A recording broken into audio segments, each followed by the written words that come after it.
welcome to my kitchen. Yes, it is that time of the year again. Halloween. I've got the perfect pumpkin pie for you. Let's get started. I have a small pumpkin for this recipe and I'll need about 2 cups of pumpkin puree. So I'm using the whole pumpkin. I'll clean it, slice it, sprinkle a bit of salt on top and pop it to the oven. Cutting pumpkin can be really hard, so smaller ones are much easier to work with. I'll bake it at 180 degrees for about 30 to 40 minutes until it is soft and tender. I actually haven't baked this pie in a long time. It used to be one of my favorite recipes. I remembered it recently and wanted to try it again. It has all those cozy flavors of fall, and I hope you'll love it too. If you enjoy my recipes and want to support me, please subscribe to my channel and click the bell to get notified whenever I share a new video. After cleaning these nice pumpkin seeds, I recommend soaking them in water to remove any residue. Then fry them with a little olive oil and salt. They make a perfect healthy snack for a cozy movie night. I am trying to slice the pumpkin as evenly as possible so it cooks evenly. Now we'll bake them at 180 degrees for about 30 to 40 minutes.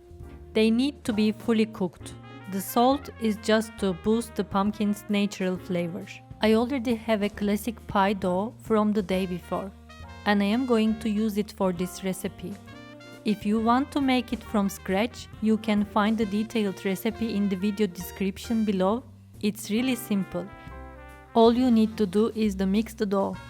I am using a little bit of oil spray instead of brushing, and then I spread it evenly with my hand. This helps the crust come out easily after baking. Next, I place my dough inside and gently press it to fit the pan. I'm making sure it's even all around, so the pie bakes nicely and the crust stays balanced. I press the dough as evenly as possible, making sure it covers all the edges nicely. Now, before baking, I am making a few small holes on the bottom with a fork. This helps the air escape while baking, so the crust doesn't puff up and create bubbles. It keeps the base nice and flat. As an extra step, I am placing a piece of baking paper on top of the crust and adding another baking tray over it. This helps the base stay even and prevents it from rising while baking. If you have dried beans or baking weights, you can use them instead. They work perfectly for this step. I'll bake it for 15 minutes at 180 degrees, then remove the tray and paper and bake 5 more minutes. The pumpkins are out of the oven and look perfect. Soft, golden and still warm.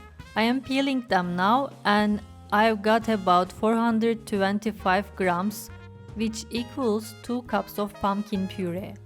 It looks perfect. And now our main ingredient for the filling is ready. Now I am blending the pumpkin until it becomes smooth and creamy. You want to make sure there are no chunks left. The texture should be really silky. This step makes all the difference for a soft custard-like filling later. Now I am adding 50 grams of white sugar and 100 grams of brown sugar and blending it all together. I love using brown sugar because it gives a deeper flavor and a nice caramel note to the filling. Now I am adding my spices to the mix. 1 teaspoon of cinnamon, 1 teaspoon of vanilla, half a teaspoon of ginger, and a 1/4 teaspoon of nutmeg. These are the classic fall spices that make pumpkin pie smell and taste amazing. We have added the spices and the color looks a bit dark right now, but don't worry, that's totally normal. Now I'm adding 2 whole eggs and 1 extra yolk to the mixture. They will make the filling creamy and help it set perfectly when baked. After blending the eggs, the color already looks a bit nicer. And now it is time for the final ingredient, cream. I'm adding 150 milliliters of cream to the mix. As soon as the cream goes in, we are back to that beautiful classic pumpkin color. Now it is time to combine the crust with our pumpkin filling and bake them together. Now it is going into the oven at 175 degrees without fan for about 40 minutes. Until the center is just set and the edges turn slightly golden.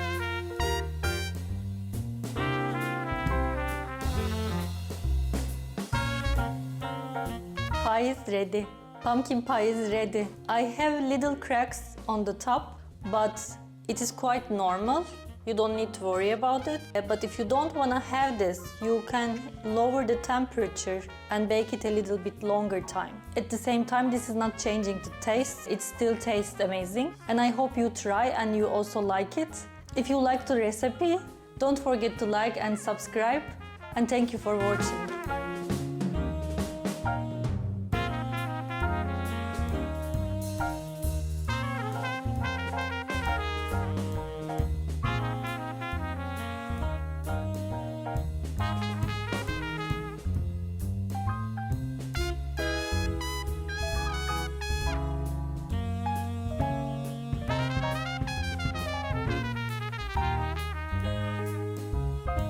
Perfect. You have to try this.